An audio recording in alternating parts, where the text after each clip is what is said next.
véritablement, nous essayons de travailler autour des secteurs clés pour parfaire véritablement le climat social, réduire les conflits et faire en sorte que la création de richesses et d'emplois soit une réalité au Sénégal. Lors d'une séance de remise des rapports du chef de l'État, la présidente du Haut Conseil du dialogue social, Mme Innocence Ntam Ndiaye, a souligné les principales préoccupations de l'institution concernant les revendications des travailleurs. L'un des points clés abordés lors de cette séance est l'augmentation des salaires sur laquelle les discussions sont en cours. L'institution nous ont fait part des 3 points qui constituent leur plateforme revendicative. Le point le plus saillant est relatif donc à l'élargissement, si on peut dire, des augmentations de salaire et dont les dossiers ne souffrent d'aucune contestation. Maintenant, c'est une question d'appréciation par rapport aux 8 000 et quelques restants. Est-ce qu'il faut appliquer la mesure au 4021 ou l'élargir à tous ceux qui sont concernés? Je pense que c'est un peu le point d'achoppement.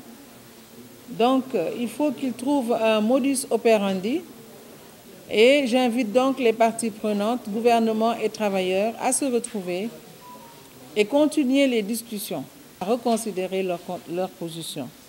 J'invite également le gouvernement à accélérer les discussions avec les travailleurs pour qu'on trouve une solution à cette situation.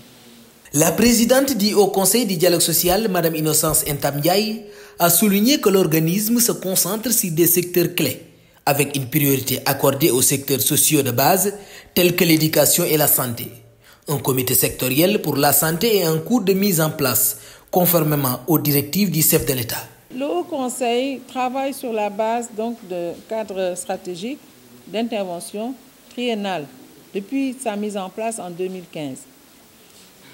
Et nous extrayons de ce cadre également un plan annuel.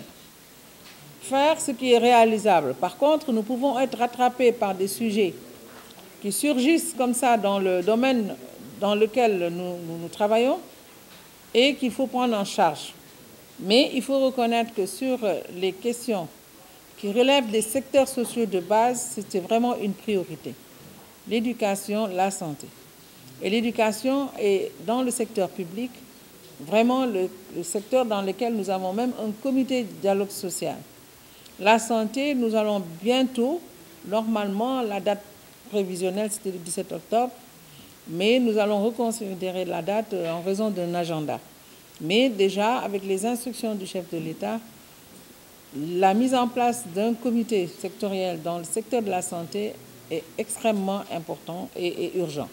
La présidente du Haut Conseil du dialogue social a évoqué l'importance de la gestion des ressources pétrolières et gazières au Sénégal. Elle a souligné que des mesures ont été prises pour élaborer des cadres juridiques et réglementaires afin de garantir que les revenus tirés de ces ressources profitent aux populations sénégalaises. Pour ce qui concerne les autres secteurs, vous avez entendu parler de l'exploitation du pétrole et du gaz. Le premier baril, je pense, est prévu en décembre. Mais bien avant, dans les années 2020, le Haut Conseil avait réfléchi sur la contribution des mandats tripartites. Le Haut Conseil a formulé des recommandations et le Haut Conseil a tenu une deuxième assemblée sur l'exploitation, l'utilisation des ressources issues de l'exploitation du pétrole et du gaz. Donc, toutes recommandations qui ont été prises en compte après ce que le chef de l'État ait tenu cette concertation avec toutes les parties prenantes pour les consulter, recueillir les avis sur comment faire en sorte que le pétrole ne soit plus cette manne qui vient dans un pays et qui crée des problèmes. Parce que l'expérience a montré que chaque fois qu'il y a des ressources pétrolières, gazières, minières, parfois le pays est en feu en raison de cela. Mais au Sénégal, les mandants et surtout le chef de l'État a pris l'initiative d'élaborer et de demander aux services compétents d'élaborer des cadres juridiques, législatifs et réglementaires de manière à ce que nous ne soyons pas surpris et que cela profite aux populations qui sont les premiers destinataires justement des ressources qui seront produites par ces ressources gazières et minières. Madame Innocence Ntam Ndiaye a exprimé son attention aux préoccupations concernant les factures d'électricité au Sénégal. Elle a souligné que bien que cela dépasse les compétences de son institution, elle reste préoccupée par l'impact de l'augmentation du coût de l'électricité sur le pouvoir d'achat des travailleurs et la compétitivité des employeurs, mettant ainsi en évidence l'importance des questions liées à l'énergie dans le dialogue social du pays. Sur les factures d'électricité, c'est d'actualité. Mais cela sort un peu du cadre de compétences de notre institution. Mais nous restons vraiment attentifs à toutes ces complaintes parce que nous sommes aussi concernés. Nous avons également au sein du Haut Conseil une composante travailleurs.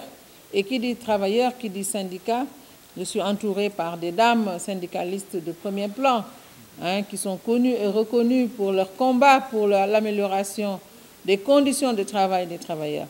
À partir de ce moment-là, c'est le combat pour le pouvoir d'achat.